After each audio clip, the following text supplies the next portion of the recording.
Banyak yang mengira Starlink mustahil diblokir karena berada di luar angkasa.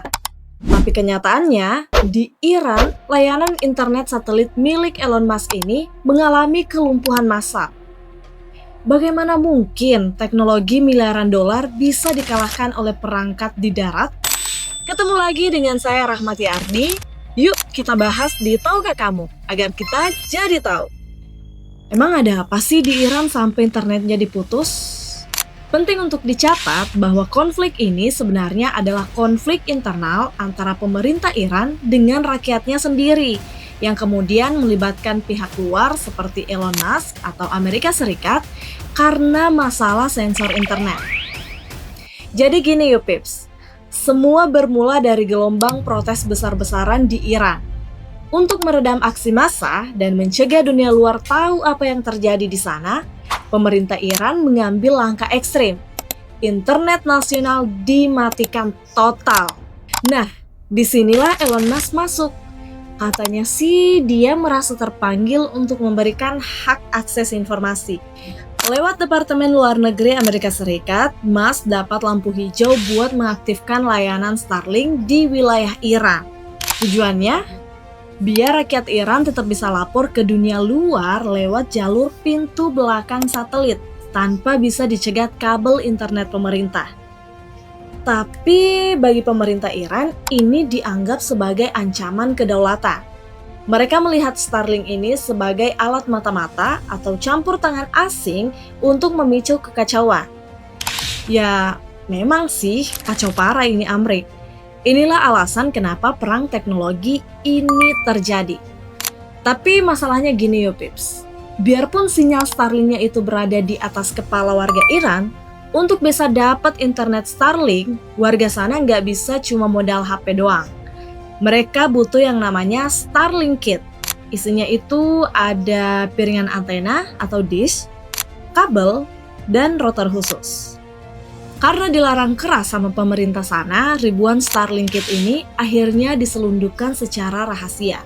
Ada yang dibawa lewat jalur tikus pegunungan, ada yang disembunyiin di bak truk logistik dari negara tetangga kayak Irak atau Turki. Begitu alat ini sampai ke tangan warga, barulah mereka bisa nembak sinyal ke satelit Elon Musk.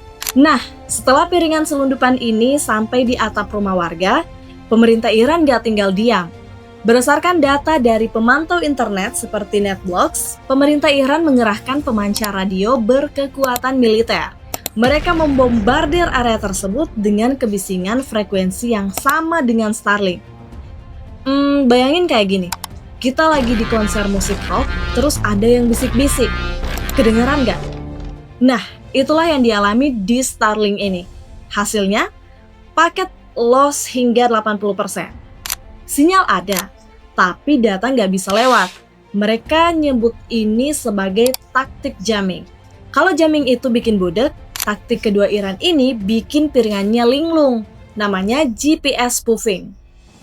Tahukah kamu kalau piringan Starlink itu punya otak kecil yang harus tahu persis koordinat dia ada di mana? Tujuannya supaya dia bisa ngarahin antena ke satelit yang geraknya cepet banget di atas sana. Menurut riset dari CSIS, Iran memancarkan sinyal GPS palsu yang sangat kuat. Piringan Starlink yang harusnya dapat sinyal dari langit, malah ketipu sama sinyal palsu dari darat. Akhirnya, piringannya ngira dia lagi ada di kutub utara atau di tengah laut. Karena lokasinya salah, dia gagal sinkroni dan gak bakal pernah bisa ngunci satelit Elon Musk. Perangkat canggih itu pun cuma jadi barang rongsokan yang muter-muter nyari sinyal. Terakhir, Iran punya unit bergerak. Mereka pakai truk yang dilengkapi alat pemindai frekuensi radio. Karena piringan Starlink itu harus memancarkan sinyal ke langit atau uplink, sinyal itu bisa dilacak. Jadi pemerintah bisa tahu rumah mana yang lagi pakai Starlink cuma dari gelombang radio yang keluar dari atap rumah itu. Ini yang bikin penggunanya nggak cuma kehilangan sinyal, tapi juga terancam nyawanya. Mungkin banyak yang melihat langkah Iran ini sebagai penghambat akses informasi. Tapi kalau kita lihat dari sudut pandang kedaulatan negara, apa yang dilakukan pemerintah Iran sebenarnya adalah bentuk pertahanan terhadap apa yang mereka anggap sebagai intervensi asing. Bagi sebuah negara berdaulat, memegang kendali penuh atas ruang cyber dan frekuensi di wilayahnya adalah harga mati untuk menjaga keamanan nasional. Kita bahas hal-hal menarik lainnya yang bikin kita jadi tahu hanya di Tahukah Kamu. Bye!